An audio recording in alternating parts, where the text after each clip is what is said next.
My wife accidentally sent my daughter's school lunchbox to me. I jokingly showed my colleague who was an ex-doctor. He turned pale and said, "Get your daughter and go to the hospital immediately." "Why?" I asked.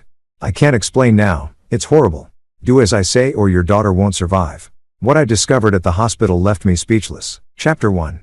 The mix-up. Jonathan Clayton adjusted his tie as he walked through the gleaming corridors of Clayton Industries, the tech consulting firm he'd built from nothing over the past 15 years.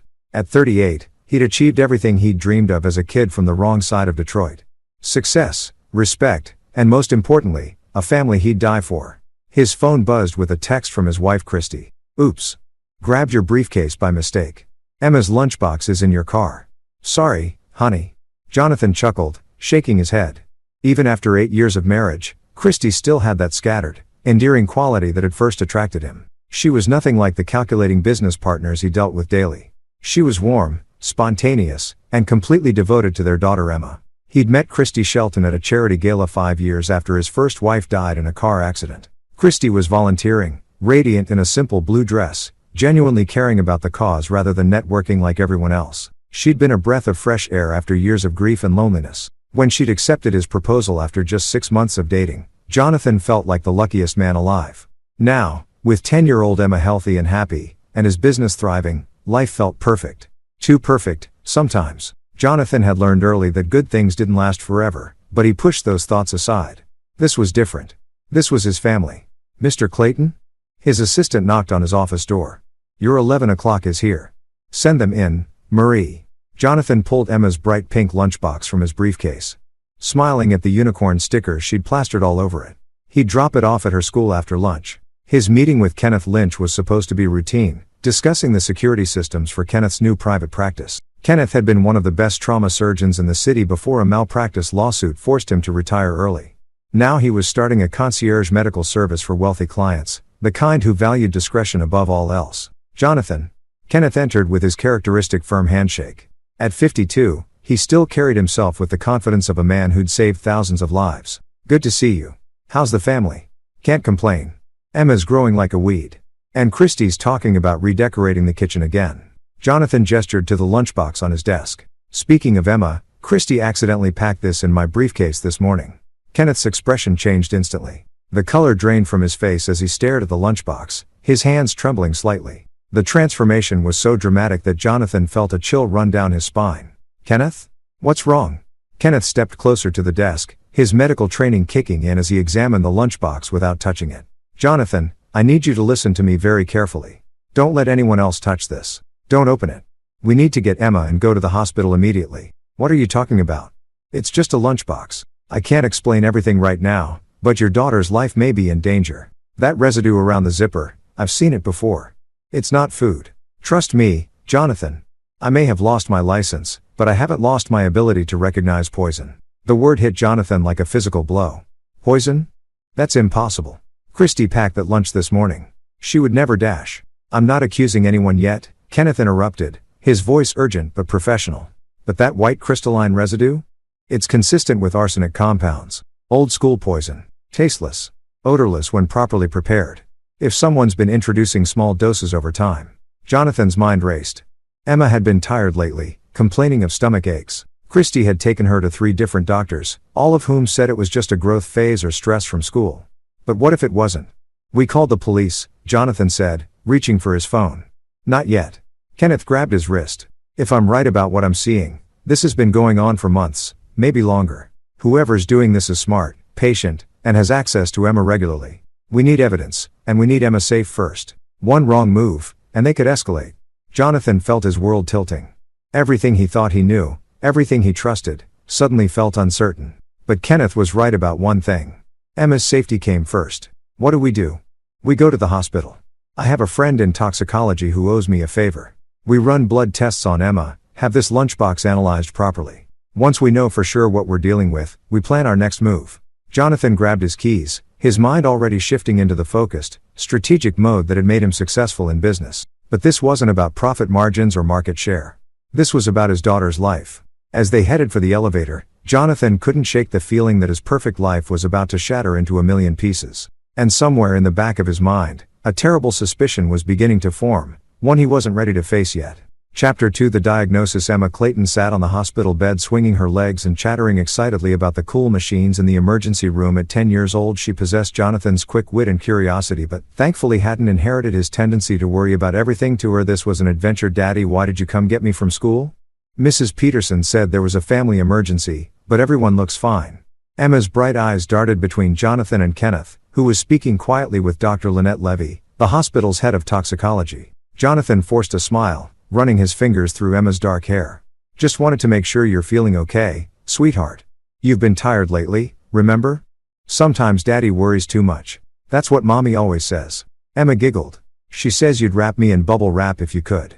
The innocent comment hit Jonathan like a dagger. Christy, his loving, devoted wife who fussed over Emma constantly, took her to every doctor's appointment, prepared her meals with obsessive care. The same woman who had packed the lunchbox that Kenneth believed contained poison. Drive. Levy approached with a clipboard and a gentle smile. She was a woman in her early 40s with kind eyes and the demeanor of someone who delivered difficult news many times. Emma, we're going to do some quick tests, okay? Just like when you donate blood at the school blood drive, but even easier. As the medical staff worked efficiently around his daughter, Jonathan's phone buzzed with another text from Christy. How was your meeting with Kenneth? Pick up some milk on the way home. Emma's favorite cereal for tomorrow. Glass of milk. The casual normalcy of the message made Jonathan's stomach turn. Either his wife was an innocent woman going about her daily routine, or she was a sociopath capable of poisoning their daughter while texting about breakfast cereal. Kenneth returned from his conversation with Dr. Levy, his expression grim. We'll have preliminary results in an hour. I've also asked them to test the contents of the lunchbox. Jonathan, we need to talk privately. They stepped into the hallway, away from Emma's cheerful chatter. Kenneth's medical training was evident in how he delivered information. Clinical, precise, but not without compassion. I've been thinking about Emma's symptoms over the past few months. The fatigue, stomach issues, the intermittent nausea that doctors couldn't explain. If someone has been administering small doses of arsenic over time, it would cause chronic arsenic poisoning. The symptoms would be subtle at first, easily dismissed as childhood illnesses or stress. But why? Jonathan's voice was barely above a whisper. Why would anyone want to hurt Emma? She's just a kid. That's what we need to hurt Emma? She's just a kid. That's what we need to figure out. But Jonathan, I need to ask you some difficult questions. Who has regular access to Emma's food? Who prepares her meals? Christy does most of the cooking. But she loves Emma like her own daughter. They're incredibly close. Even as he said the words, Jonathan realized how naive they sounded. He was a man who'd built his career on analyzing data, spotting patterns others missed, yet he'd been blind to what might be happening in his own home. What about life insurance? Financial arrangements if something happened to Emma or you? Jonathan's blood ran cold. Emma's my sole heir if something happens to me. The business, the house, everything. Christy would be the guardian of the estate until Emma turns 18, but... He trailed off as the implications hit him. But if Emma died before reaching majority, who would inherit? Christy. The word came out like a confession. As my wife, she'd inherit everything if Emma wasn't alive to claim it. Kenneth nodded grimly. We're talking about millions, aren't we? Closer to 20 million, between the business valuation and assets. Jonathan felt sick. But Kenneth, you don't understand. Christy isn't some gold digger. She signed a prenup that gives her almost nothing if we divorce. And she's been the perfect stepmother to Emma. She was there for every scraped knee, every school play, every nightmare. The perfect stepmother, Kenneth repeated thoughtfully. Jonathan, in my years as a trauma surgeon, I learned that the most dangerous people are often the ones who appear most caring. They understand how to manipulate trust, how to be above suspicion. Dr. Levy approached with a tablet in her hands, her expression confirming Jonathan's worst fears. Mr. Clayton, I'm afraid we have concerning results. Emma's blood shows elevated levels of arsenic consistent with chronic exposure. The levels aren't immediately life-threatening, but they indicate regular ingestion over several months. The hallway seemed to spin around Jonathan. His perfect family, his beautiful life, it was all built on a lie. Somewhere in his home, someone he trusted had been slowly murdering his daughter.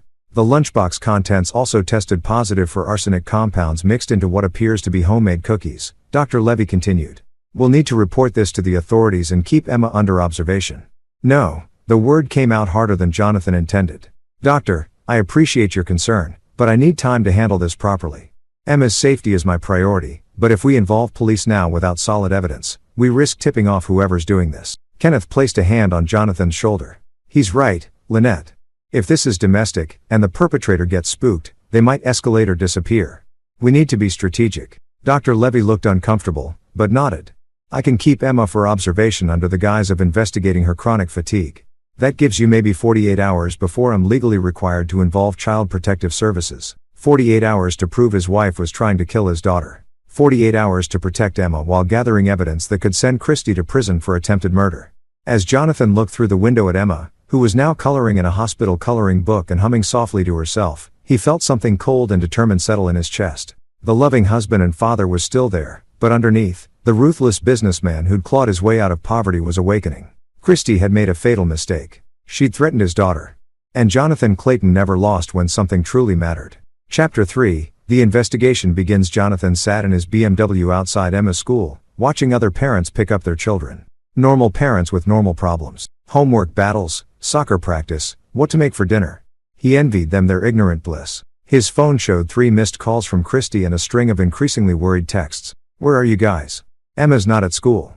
Jonathan, please call me back. I'm scared. The school said you picked Emma up for a medical emergency? Call me now. He'd have to face her soon, but first he needed to understand what he was dealing with. Kenneth had been right about being strategic. If Christy was guilty, she was intelligent enough to have covered her tracks carefully. He needed evidence, not suspicions. His phone rang. Kenneth. I'm at my old hospital running the blood work through additional tests, Kenneth said without preamble. Jonathan, this is worse than we thought. The arsenic levels suggest administration over at least 6 months, possibly longer. This isn't impulsive. This is planned, methodical murder. 6 months. Jonathan's grip tightened on the steering wheel. 6 months ago was when Christy had suggested they increase Emma's life insurance policy. Just to be safe, she'd said, given your family history of heart disease. There's something else. I had a friend in the ME's office pull some records. Do you remember Christy's first husband? Jonathan's blood chilled. She told me he died of a heart attack. She was widowed when we met. Gerald Shelton, age 34, died of sudden cardiac arrest. But here's the interesting part. Cardiac arrest can be induced by arsenic poisoning if administered in larger doses. The symptoms mimic heart failure. The pieces were falling into place with horrifying clarity. She's done this before. It gets worse. Gerald had a substantial life insurance policy. Christy collected $200,000 after his death. No autopsy was performed because he'd been seeing a cardiologist for chest pains in the weeks before his death. Jonathan closed his eyes, remembering how Christy had tearfully told him about her first husband's sudden death, how she'd been so young and scared. He'd held her as she cried, promised her she'd never have to face loss alone again. I've been such a fool, he whispered. No, you've been a loving husband and father. She's good at this, Jonathan. Probably been perfecting her technique for years. But she made a mistake with Emma. Arsenic poisoning in children presents differently than adults. The symptoms were harder to mask. Jonathan's phone buzzed with an incoming call from Christy. He declined it, his mind racing through the implications. Kenneth, if she's been poisoning Emma for 6 months, why accelerate now? Maybe she's getting impatient. Maybe she's worried about being caught. Or maybe she's planning to move on to you next and needs Emma out of the way first. The thought sent ice through Jonathan's veins. How many nights had Christy brought him coffee in bed? How many home-cooked meals had he praised her for? How many times had he thanked God for bringing such a caring woman into his and Emma's lives? I need to get home, Jonathan said. Play the concerned husband and father. But first, I need you to help me with something. Anything. I want surveillance equipment. Cameras, recording devices. I need to document everything she does from now on. And I need it tonight. Jonathan, that's risky. If she finds the equipment, she won't. I've been installing security systems for 15 years. I know how to hide cameras. But I need more than that. I need to understand her entire plan. 20 minutes later, Jonathan walked through the front door of his suburban home, a monument to everything he'd worked to build. The hardwood floors Christy had insisted on, the kitchen island where she prepared family meals, the family photos lining the hallway. It all felt like stage dressing for an elaborate performance. Jonathan. Thank God. Christy rushed to him, tears streaming down her face. At 32, she was still beautiful in the way that had first caught his attention, blonde hair, bright blue eyes, the kind of wholesome prettiness that screamed trustworthy. Where's Emma? What happened? The school wouldn't tell me anything. Her performance was flawless. If Jonathan hadn't seen the blood test results himself, he might have believed her panic was genuine. She's fine, he said carefully, watching her face for any tells. Just some routine tests Dr. Matthews wanted to run. She's staying overnight for observation. Observation for what? Christy's eyes widened. Jonathan, you're scaring me. Is Emma sick? Is it serious? They think it might be a vitamin deficiency causing her fatigue. Nothing life-threatening, but they want to run a full panel. The lie came easily, honed by years of negotiations where revealing too much meant losing leverage. Relief flooded Christie's face, quickly followed by what looked like genuine maternal concern. A vitamin deficiency? But I've been so careful with her nutrition. I give her supplements every morning with breakfast. Supplements. Jonathan filed that detail away. The doctor said sometimes kids don't absorb vitamins properly. It's not your fault, honey. Christie threw her arms around him, and Jonathan had to resist the urge to pull away. Her familiar perfume, the softness of her hair against his cheek, everything that once comforted him now felt like a trap. I was so scared something had happened to her, Christie whispered. I can't imagine life without Emma. She means everything to me. The words were perfect, exactly what a loving stepmother should say. But Jonathan heard them differently now, not as expressions of love, but as lies designed to maintain her cover. That night, after Christie had gone to bed early with a stress headache, Jonathan worked methodically through the house. Tiny cameras went into picture frames, recording devices into air vents, motion sensors in areas where Christie prepared food. By morning, every room would be under surveillance. He saved Emma's room for last. Standing in the doorway, looking at the bed where his daughter should be sleeping safely, Jonathan felt a rage unlike anything he'd ever experienced. Christie hadn't just betrayed him, she'd threatened the only thing in his life that mattered more than breathing. As he installed the final camera behind Emma's bookshelf, Jonathan made a silent promise to his daughter. Christie thought she was dealing with a grieving widower, desperate for companionship and easily manipulated. She had no idea she'd chosen to prey on someone who'd fought his way out of poverty through sheer determination and strategic thinking. The loving husband act would continue until he had enough evidence to destroy her completely. But underneath, Jonathan Clayton was preparing for war. Chapter 4, Gathering Evidence. The next morning, Jonathan sat across from Christie at their breakfast table, studying the woman he'd shared a bed with for 8 years. She moved through her morning routine with practiced efficiency, coffee brewing, eggs frying, toast browning to perfection. The picture of domestic tranquility. I thought I'd bring Emma some homemade cookies when we visit her today, Christie said, pulling ingredients from the pantry. The chocolate chip, one she loves. Jonathan nearly choked on his coffee. The same cookies that had tested positive for arsenic. That's thoughtful of you, he managed. But the hospital has pretty strict rules about outside food. Something about allergies and contamination. Oh, Christie's hand froze on the flour canister for just a fraction of a second. Of course. I should have thought of that. The micro-expression was so brief that Jonathan might have missed it if he hadn't been watching carefully. Disappointment. Frustration. The look of someone whose plan had been thwarted. Maybe we could stop at the gift shop instead, Jonathan suggested. Get her some magazines or a stuffed animal. Christie's smile returned instantly. Perfect idea. You know how much she loves those silly unicorn toys. After breakfast, Jonathan kissed Christie goodbye and headed to the office, leaving her to her daily routine. But instead of going to Clayton Industries, he drove to a parking garage 6 blocks away where Kenneth was waiting with a laptop and surveillance equipment. The cameras are active, Jonathan said, settling into the passenger seat of Kenneth's sedan. We should be able to monitor everything she does. Kenneth pulled up the surveillance feed on his laptop. Multiple screens showed different angles of the Clayton house, kitchen, living room, Emma's bedroom, even the garage. This feels wrong, spying on your own wife. She's not my wife, Jonathan said grimly. She's a predator who's been living in my house, sleeping in my bed, and slowly murdering my daughter. Whatever feelings I had for the woman, I thought she was died yesterday. On the screen, they watched Christie move through the house, tidying up with mechanical precision. Nothing unusual until she entered Emma's room and sat on the bed, holding one of Emma's stuffed animals. Look at her face, Kenneth murmured. Christie's expression had changed completely. Gone was the warm, maternal smile she always wore around Jonathan and Emma. In its place was something cold, calculating. She looked around the room with the detachment of someone appraising property values. Jesus, Jonathan breathed. She doesn't love Emma at all. It's all an act. Psychopaths are excellent actors, Kenneth said. They study normal emotional responses and mimic them perfectly, but when they think no one's watching. Christie stood and moved to Emma's dresser, pulling out clothes and holding them up as if checking sizes. Then she opened Emma's jewelry box, a small wooden carousel that played a tinny version of Fur Elise, and examined the contents with the same calculating expression. She's inventorying, Jonathan realized. Like she's planning what to do with Emma's things after. His phone rang, interrupting the thought. The caller ID showed Detective Stuart Ray, a contact he'd worked with on corporate security matters. Jonathan had called him earlier, asking for an unofficial consultation. Stuart. Thanks for calling back. Jonathan, I got your message about needing advice on a sensitive family matter. Can you be more specific about what kind of help you need? Jonathan glanced at Kenneth, who nodded encouragingly. I have reason to believe someone close to my family is planning to harm my daughter. I need to know what kind of evidence would hold up in court. There was a pause. Jonathan, if you have credible threats against a minor, you need to report this immediately. I can have a patrol car at your house in 10 minutes. You need to report this immediately. I can have a patrol car at your house in 10 minutes. It's more complicated than that. The person I suspect has been very careful, very methodical. If we move too fast, we might not have enough evidence for a conviction. Are we talking about domestic violence? Child abuse? Attempted murder? Jonathan said quietly. Poisoning? Another pause, longer this time. Jesus, Jonathan.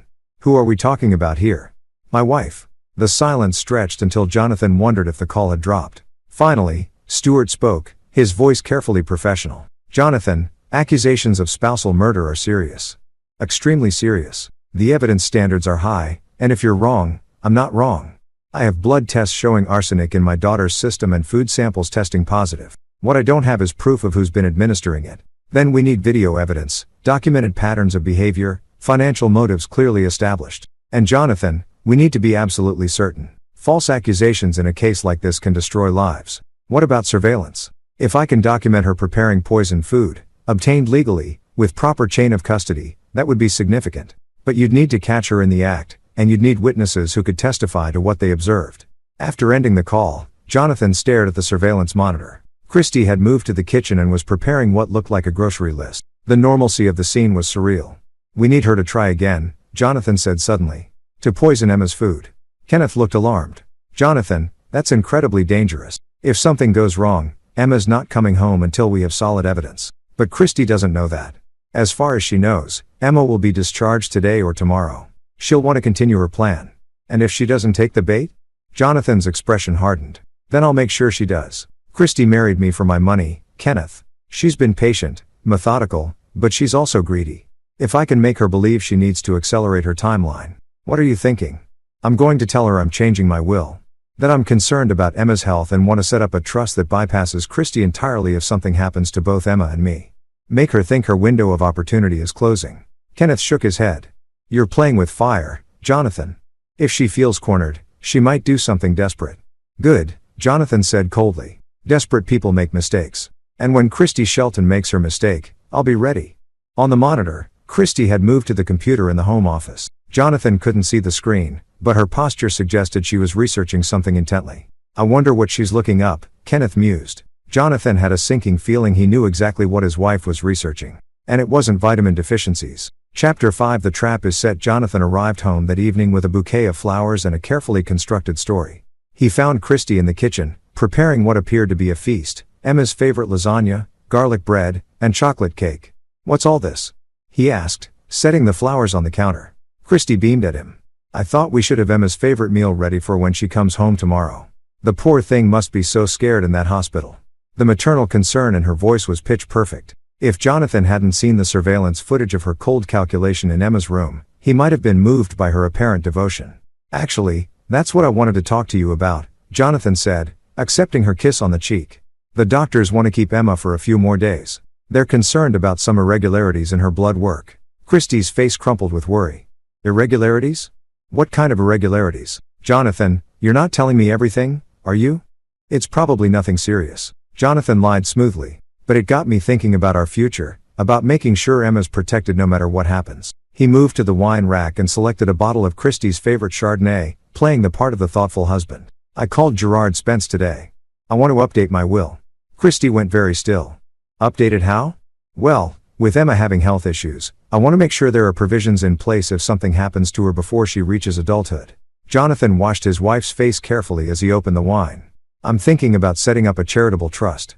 If Emma doesn't survive to inherit, the money goes to children's hospitals instead of. He let the sentence hang, pretending to catch himself before saying something hurtful. Instead of me. Christy finished, her voice barely above a whisper. Christy, that's not what I meant.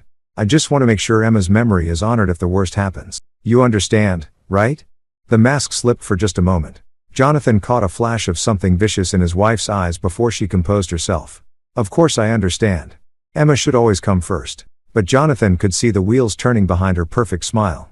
He'd just threatened everything she'd been working toward for 6 months. If Emma died now, Christy would get nothing. She needed Emma alive long enough for Jonathan to die first. Or she needed to escalate her timeline dramatically. When are you meeting with Gerard? Christy asked casually as she stirred the sauce for the lasagna. Tomorrow afternoon. I figured I'd sign the updated will and then visit Emma afterward. Maybe you could come with me to see her. Of course. I miss her so much. Christy's voice was thick with false emotion. I just want her home and healthy. That night, Jonathan lay in bed listening to Christy's breathing, wondering how many nights he'd slept next to a murderer without knowing it.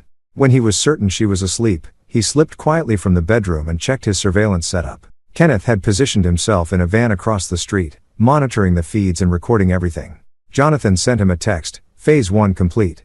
She took the bait. The response came immediately. Jonathan, please be careful. If she tries to poison you too.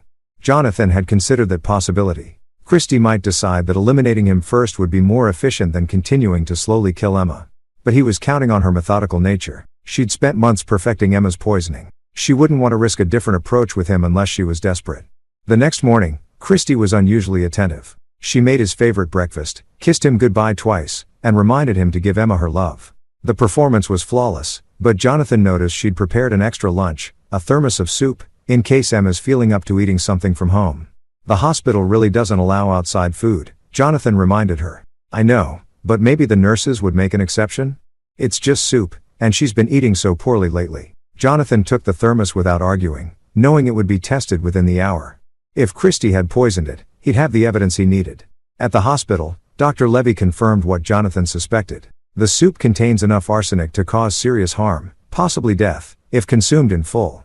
She's not being subtle anymore. She's escalating because I threatened to change my will, Jonathan explained. She needs Emma dead before tomorrow afternoon, or she risks losing everything. Kenneth joined them in the conference room, looking haggard from a night of surveillance. We got it all on camera, Jonathan. Her preparing the soup, adding what looked like powder from a small vial. Even her expression while she did it. It's cold, calculated murder. Is that enough for an arrest? Dr. Levy asked. It's enough for charges, Kenneth replied. But Jonathan, once we move on this, there's no going back. Are you sure you're ready? Jonathan looked through the window at Emma, who was reading in her hospital bed, completely unaware that her stepmother had been systematically trying to kill her for months. His daughter looked pale and tired, but alive. Safe. I've been ready since the moment I found out what she was doing to Emma, he said quietly. But I want to make sure she can never hurt another child. We need her to confess, to admit what she did to her first husband too. How do you plan to make that happen? Jonathan's smile was cold and predatory. By giving her exactly what she thinks she wants, he pulled out his phone and dialed home. Christy answered on the first ring. Jonathan? How's Emma? Did she like the soup? Christy, you need to come to the hospital immediately. Something's happened. Panic flooded her voice. What? What's wrong? Is Emma okay? Just get here as fast as you can.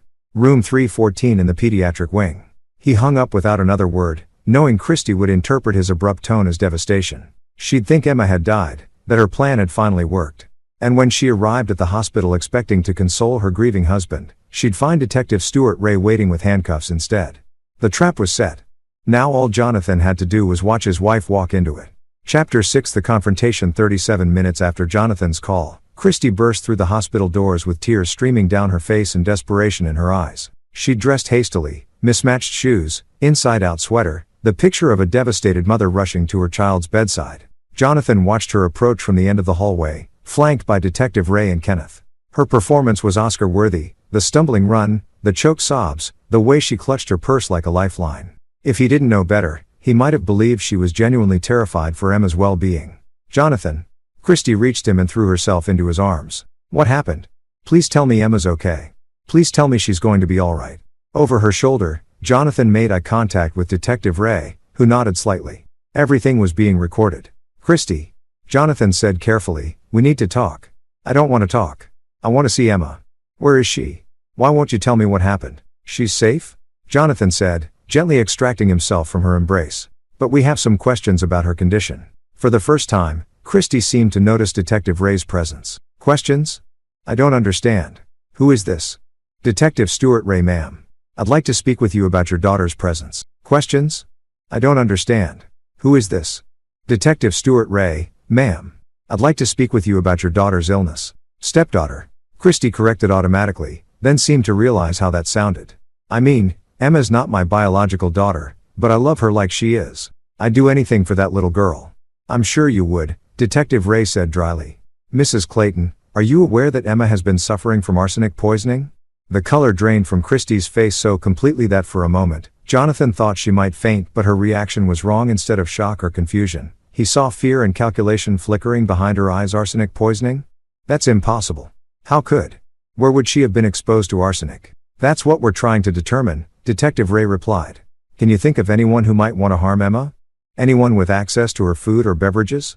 Christie's mind was clearly racing. No, of course not. Everyone loves Emma. She's just a little girl. This must be some kind of mistake. Jonathan stepped forward. Christie, we also tested the soup you sent with me this morning. It contained enough arsenic to kill an adult, let alone a 10-year-old. The silence that followed was deafening. Christie's face cycled through expressions: shock, confusion, hurt, betrayal, like she was auditioning different emotions to see which one worked best. That's impossible, she finally whispered. I made that soup myself from scratch. There's no way unless someone added arsenic to it after you made it, Detective Ray suggested. Christie's eyes lit up. Yes, that must be it. Someone must have tampered with it. But who would do such a thing? Kenneth spoke for the first time. Mrs. Clayton, arsenic poisoning doesn't happen overnight. The levels in Emma's blood suggest regular exposure over months. Can you think of anyone who's had access to Emma's food for that long? Christie looked around wildly, like she was searching for an escape route.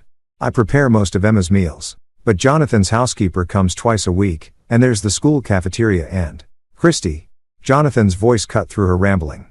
Stop. Something in his tone made her freeze. When she looked at him, she must have seen the truth in his eyes because her whole demeanor changed. The frantic mother act fell away, replaced by something harder and more calculating. You know, she said quietly, I know you've been slowly poisoning my daughter for 6 months. I know you killed your first husband the same way. I know you married me for money and planned to murder both Emma and me to inherit everything. Christie straightened her shoulders, and for the first time since Jonathan had known her, he saw her real face. Cold, intelligent, utterly without remorse. You can't prove any of that, she said calmly. Detective Ray held up his phone, which had been recording the entire conversation. Actually, we can. We have video surveillance of you preparing the poison soup this morning.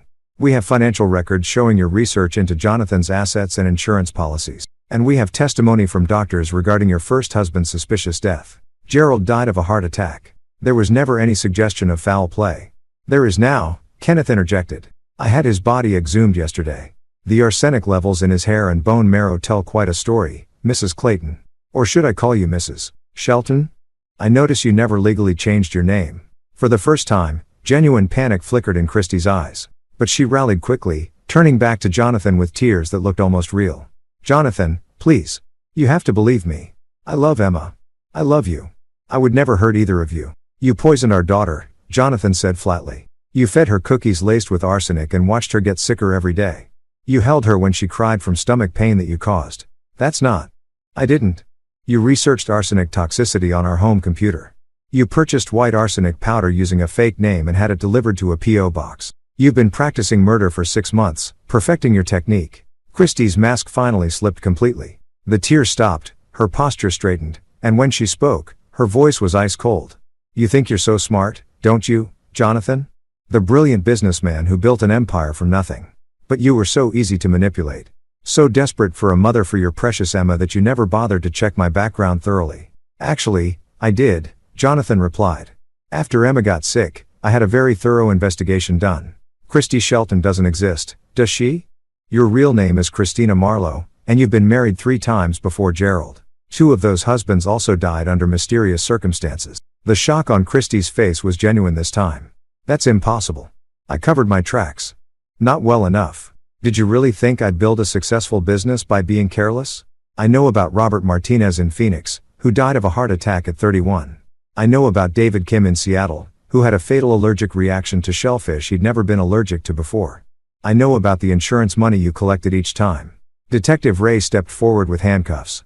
Christina Marlowe, you're under arrest for attempted murder, conspiracy to commit murder, and suspicion of murder in the deaths of Gerald Shelton, Robert Martinez, and David Kim. As the cuffs clicked into place, Christina, looked at Jonathan with undisguised hatred. You have no idea what you've done, she hissed. Emma will never be safe. I have friends, connections. This isn't over. Jonathan stepped closer, his voice deadly quiet. Yes it is. And if anyone you know so much as looks at my daughter wrong, I'll destroy them the same way I destroyed you. Systematically, completely, and without mercy. As Detective Ray led Christina away, Jonathan felt a hand on his shoulder. Kenneth was smiling grimly. It's over, Jonathan. Emma's safe. Jonathan watched until the elevator doors closed behind the woman who'd shared his bed and his life while plotting to murder his child. The woman he'd thought he loved had never existed at all. But it wasn't quite over. Christina was right about one thing. She might have connections, people who could threaten Emma's safety in the future. And Jonathan Clayton had never been the kind of man to leave loose ends. Chapter 7. The Reckoning. 3 days after Christina's arrest, Jonathan sat in his home office reviewing files that Detective Ray had shared with him off the record. The Christina Marlowe investigation had revealed a network of accomplices, enablers, and potential future victims that ran deeper than anyone had initially suspected. Emma was home now, her color returning as the arsenic slowly left her system. She'd asked surprisingly few questions about Christie's sudden absence, accepting Jonathan's explanation that her stepmother had been sick and needed to go away for treatment. Children, Jonathan had learned, were remarkably adaptable when their world became safer. Kenneth knocked and entered without waiting for permission. Over the past week, their professional relationship had evolved into something approaching friendship, forged in crisis and mutual respect. "I've got news," Kenneth said, settling into the chair across from Jonathan's desk. "Good and bad. Give me the bad first. Christina's been released on bail. $2 million posted by someone calling themselves M Enterprises. We can't trace the company. It's buried under layers of shell corporations and offshore accounts." Jonathan's jaw tightened. "And the good news? Detective Ray's investigation has uncovered at least 6 other women following Christina's exact pattern. False identities, targeting wealthy widowers with children, slowly poisoning family members for inheritance money. It's an organized operation, Jonathan. Christina wasn't working alone." "How organized?" Kenneth opened his laptop and showed Jonathan a complex diagram of connections. "What we're looking at is a sophisticated murder-for-hire network that specializes in long-term infiltration and slow kill methods. They target wealthy men with children, insert operatives as romantic partners, then systematically eliminate heirs and eventually the primary target." Jonathan studied the diagram, his business mind automatically analyzing the structure. "It's actually brilliant. Slow poisoning looks like natural illness. Grieving widowers remarry quickly and don't investigate their new wives thoroughly. By the time anyone suspects murder, the operative has disappeared with the insurance money.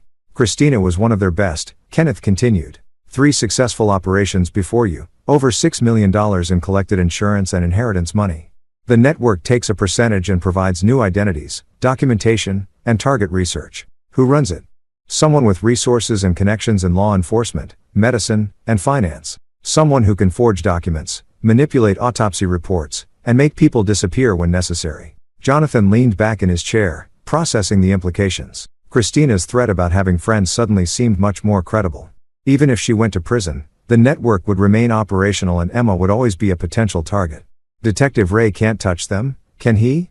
Jonathan asked. "Not through official channels. Too many jurisdictions, too many international connections. It would take years to build cases and by then most of the evidence would be destroyed. But unofficially," Kenneth smiled grimly. "Ray's frustrated. He became a cop to protect people, and seeing a network like this operate with impunity, it bothers him. If someone were to hypothetically disrupt this organization through private means, he might be slow to investigate." Jonathan stood and walked to his window, looking out at his perfectly manicured lawn where Emma was playing with her friend from down the street. His daughter looked happy, healthy, alive, everything Christina had tried to take away from her. "Kenneth, I need you to understand something about me. I didn't build Clayton Industries by playing fair or following rules that didn't serve my interests. When someone threatens what's mine, I don't call lawyers or wait for the justice system. I take care of the problem myself." "What are you thinking?" Jonathan turned back to face his friend. "I'm thinking that this network has been successful because they target victims who don't fight back. Grieving widowers, sick children, people who trust the system to protect them. But I'm not grieving, and I don't trust the system." He pulled out his phone and scrolled through his contacts until he found the number he was looking for. Lucas Driscoll had been his military liaison during Clayton Industries' early defense contracts, a man who transitioned from special forces to private security consulting. If anyone could help Jonathan dismantle a murder network, it would be Lucas. "Lucas, it's Jonathan Clayton. I need your help with a situation. Sensitive. Permanent resolution required." The conversation was brief, coded, and expensive. When Jonathan hung up, Kenneth was staring at him with something between admiration and concern. "You're not just going after Christina, are you?" Kenneth said. "Christina's in custody. She'll be convicted and spend the rest of her life in prison. But the network that trained her, supported her, and enabled her to murder my daughter? They're still operational. Still targeting families. Still turning people like my wife into weapons. Jonathan, what you're talking about is vigilante justice. It's illegal, dangerous, and if you're caught, If I'm caught, Emma grows up without a father but alive. If I do nothing, she grows up looking over her shoulder for the rest of her life, never knowing when the next Christina might show up. Kenneth was quiet for a long moment. What do you need from me? Medical knowledge. These people use poison as their weapon of choice because it mimics natural death. I want to know everything about how they do it, how they cover their tracks, and how to turn their own methods against them. You're talking about poisoning them? I'm talking about giving them a taste of their own medicine. Literally. That evening, after Emma was asleep, Jonathan met with Lucas Driscoll at a downtown restaurant. Lucas looked exactly like what he was, a former Green Beret who'd traded his uniform for expensive suits but retained the tactical mindset that had kept him alive in Afghanistan. How many targets are we talking about? Lucas asked without preamble. Minimum 6 active operatives, plus support staff and leadership. Could be as many as 20 people total. Timeline. 6 months. I want them all identified, located, and eliminated before Christina's trial ends. No loose ends. No witnesses. No way for the network to rebuild. Lucas nodded slowly. Budget. No way for the network to rebuild. Lucas nodded slowly. Budget. Whatever it takes. I'm worth $23 million on paper, and I'd spend every penny to protect Emma. You understand this is a one-way door, Jonathan. Once we start down this path, there's no legal protection, no going back. If the authorities connect you to what happens to these people. Jonathan thought about Emma's pale face in the hospital bed, about the months of stomach pain and fatigue she'd endured while her stepmother slowly murdered her. He thought about Gerald Shelton, Robert Martinez, David Kim, and all the other victims who trusted their killers completely. I understand perfectly, he said. When do we start? Lucas smiled, and it wasn't a pleasant expression. We already have.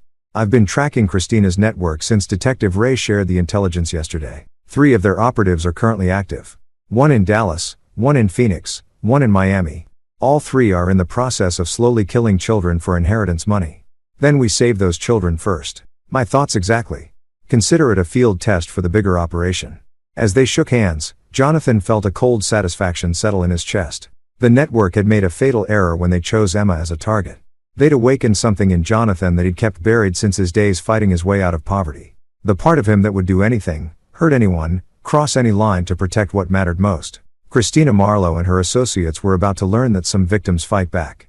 And when Jonathan Clayton fought, he fought to win. Chapter 8. The network falls. 6 weeks after Christina's arrest, a curious pattern began emerging across the United States. In Dallas, a woman named Patricia Webb died suddenly of apparent heart failure while visiting her wealthy boyfriend's son in the hospital. In Phoenix, Maria Santos suffered a fatal allergic reaction during a romantic dinner with her new husband. In Miami, Jennifer Park collapsed at her stepdaughter's school play and was pronounced dead on arrival at the emergency room. To anyone looking at the cases individually, they appeared to be tragic but unremarkable deaths. But Jonathan Clayton, studying the reports from his home office, saw something else entirely. Justice. Lucas Driscoll had proven to be worth every dollar Jonathan was paying him. Each operation had been surgical in its precision, the targets eliminated using their own methods, their deaths appearing natural enough to avoid investigation. More importantly, 3 children had been saved from slow, agonizing deaths at the hands of their trusted caregivers. Phase 1 complete, Lucas reported during their weekly meeting. All 3 active operatives neutralized. The children they were targeting are recovering under medical supervision, and their families have been quietly warned about the threat they faced. What about the support network? That's where it gets interesting. Lucas opened his tablet, showing a web of connections that had taken weeks to unravel. The money trail led us to the leadership. 3 people running the entire operation from a compound in Nevada. Jonathan studied the profiles Lucas had compiled. The leader was a woman named Margaret Sinclair, a former insurance investigator who'd used her knowledge of the industry to perfect the murder-for-profit model. Her lieutenants were Brian Schneider, a chemist who supplied the poisons, and Wallace Beck, a forger who created the false identities. They're careful, Lucas continued. Isolated location, sophisticated security, multiple escape routes. But they have one weakness. Which is? Christina was supposed to check in weekly. When she went dark, they assumed she'd been arrested but not compromised. They're planning to extract her. Jonathan felt a cold smile cross his face. When? Tomorrow night. Prison transport from county lockup to federal holding. They've arranged for an accident during the transfer. This was the opportunity Jonathan had been waiting for. Christina in the wild, away from the protection of the legal system, surrounded by the very people who'd trained her to murder his daughter. 4.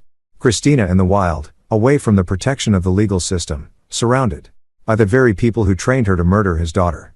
I want to be there, Jonathan said. Jonathan, that's not how this works. You hired me to handle the operational details while you maintain plausible deniability. This is personal, Lucas. Christina didn't just try to kill Emma. She violated everything I held sacred. Family, trust, love. I need to look her in the eye when her world comes crashing down. Lucas was quiet for a long moment. If you're there and something goes wrong, if you're identified, then I face the consequences. But I won't hide behind hired guns when dealing with the woman who tried to murder my child. The next evening, Jonathan found himself crouched behind a concrete barrier on a desolate stretch of highway 40 miles outside the city. Lucas and his team were positioned at strategic points along the road, waiting for the transport vehicle that would never reach its destination. At 9:47 p.m., the prison van appeared, flanked by 2 escort vehicles. Jonathan watched through night vision binoculars as the convoy slowed for what appeared to be a disabled car blocking the roadway. The stranded motorists were actually Margaret Sinclair's extraction team, armed and ready to free their captured operative. What they didn't expect was Lucas Driscoll's team positioned behind them. The firefight was brief, but intense. When the smoke cleared, 5 members of the extraction team were dead, including Margaret Sinclair herself. Brian Schneider had been taken alive, but wounded. Wallace Beck had fled into the desert on foot and wouldn't survive the night with Lucas's people tracking him. Christina emerged from the prison van in shackles, her eyes wide with shock as she surveyed the carnage. This wasn't the smooth extraction she'd been promised. This was a massacre. Christina, Jonathan said, stepping out from behind his cover. She spun toward his voice, and for the first time since he'd known her, Jonathan saw genuine fear in her eyes. Jonathan, what are you doing here? How did you? I told you once that if anyone connected to you threatened Emma, I'd destroy them. Did you think I was speaking metaphorically? Christina looked around wildly at the bodies of her associates, at Lucas's team methodically cleaning up evidence, at the burning remains of the extraction vehicles. You did this. You killed them all. They killed themselves the moment they decided to prey on innocent families. I just expedited the process. The police will figure out it was you. You'll go to prison, and Emma will grow up knowing her father is a murderer. Jonathan's laugh was cold and utterly without humor. The police will find evidence that Margaret Sinclair's network turned on each other. Professional killers are notoriously paranoid. It's not unusual for them to eliminate each other over money or territory. As for Emma, she'll grow up knowing that her father protected her from monsters. Christina's composure finally cracked completely. You self-righteous bastard. You think you're better than us? You just murdered 6 people. I eliminated 6 parasites who made their living destroying families. There's a difference. Lucas approached, carrying a small vial of clear liquid. We found this in Sinclair's vehicle. Medical-grade arsenic compound. Same formula Christina used on Emma. Poetic justice. Jonathan took the vial, weighing it in his palm. The same poison that had nearly killed his daughter, refined and purified by the network that had created Christina. No, he said finally. That would be too quick, too merciful. Christina's going to spend the next 40 years in federal prison, knowing that everyone she trusted is dead and that the empire she helped build has been completely destroyed.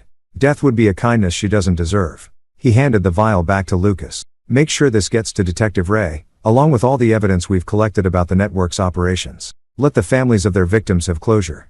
As Lucas's team finished their cleanup and prepared to disappear into the night, Jonathan looked at Christina one last time. She was sobbing now, the reality of her situation finally sinking in. The confident, manipulative woman who'd shared his bed while plotting his daughter's death was gone, replaced by a broken creature facing a lifetime of consequences. Goodbye, Christina, Jonathan said quietly. I hope you spend every day in prison remembering the little girl you tried to murder and the family you'll never destroy.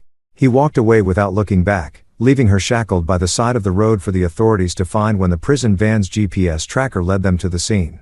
The network was finished. Emma was safe, and Jonathan Clayton had won. Chapter 9, New Beginnings. 3 months later, Jonathan stood in the kitchen of his new home in Colorado, watching Emma chase fireflies in their backyard. The house was smaller than their old one, more modest, but it felt like a real home in a way their previous showcase had never managed. Emma had adapted to their relocation with the resilience that continued to amaze Jonathan. When he'd explained that they needed a fresh start in a new place, she'd simply asked if she could bring her unicorn collection and whether they'd have a better view of the mountains. The nightmares about being sick had faded, replaced by excitement about learning to ski and making new friends at her school. Kenneth had moved to Colorado as well, establishing his private practice in Denver and becoming a regular fixture at their dinner table. Emma adored Uncle Kenneth, who brought her medical textbooks with colorful pictures and let her use his stethoscope to listen to her heartbeat. She's completely recovered, Kenneth said, joining Jonathan at the window with 2 cups of coffee. Blood work came back perfect.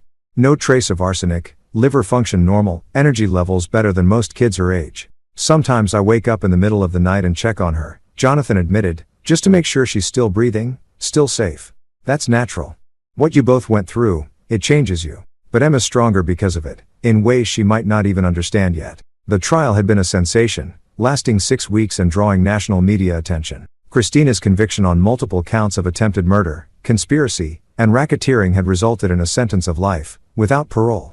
The evidence Lucas had provided had also led to the posthumous identification of Margaret Sinclair's network, bringing closure to dozens of families whose loved ones had died under suspicious circumstances. Detective Ray had been promoted for his work on the case, though he'd never directly acknowledged Jonathan's role in dismantling the network. Some things were better left unsaid. Any word from Lucas? Kenneth asked. He's moved on to other work. Something about human trafficking networks in Eastern Europe. Apparently, there's no shortage of evil in the world that needs addressing. And you're okay with letting him handle it without you? Jonathan considered the question. For months after Christina's conviction, he'd felt restless, unfulfilled. The methodical destruction of her network had awakened something in him, a sense of purpose beyond building wealth and maintaining status. But watching Emma grow stronger and happier every day had gradually shifted his priorities back to where they belonged. I'm a father first, he said finally. Emma needs stability, normalcy, a parent who's present in her life rather than off fighting crusades. There are other people like Lucas who can handle the monsters. My job is to make sure Emma never encounters them in the first place. His phone buzzed with a text message from an unknown number. For a moment, his old paranoia flared. Could there be other network members they'd missed? But the message was innocuous. Mr. Clayton, this is Detective Maria Santos from Phoenix PD. The woman who tried to poison my son is dead, and I understand I have you to thank for saving his life. If you ever need anything at all, you have a friend in Arizona. Similar messages had been arriving for weeks, from grateful parents, law enforcement officers, and even some of Lucas's other contacts. Word had spread through certain circles about what Jonathan had done, earning him a reputation he'd never sought but couldn't entirely disown. Dad, Emma appeared in the kitchen doorway, grass stains on her jeans, and happiness radiating from every feature. Can Kenneth stay for dinner? I want to show him the drawing I made of our old house. Of course he can stay. What kind of drawing? Emma's expression grew thoughtful. It's a picture of me, you, and Christy in front of our house. But I drew a big red X over Christy because she was bad and tried to hurt us. Kenneth and Jonathan exchanged glances over Emma's head. Her therapist had said it was healthy for her to process the betrayal through art, but it was still jarring to hear his 10-year-old daughter speak so matter-of-factly about attempted murder. Do you miss her at all? Jonathan asked gently. Emma considered this seriously. I miss the person I thought she was.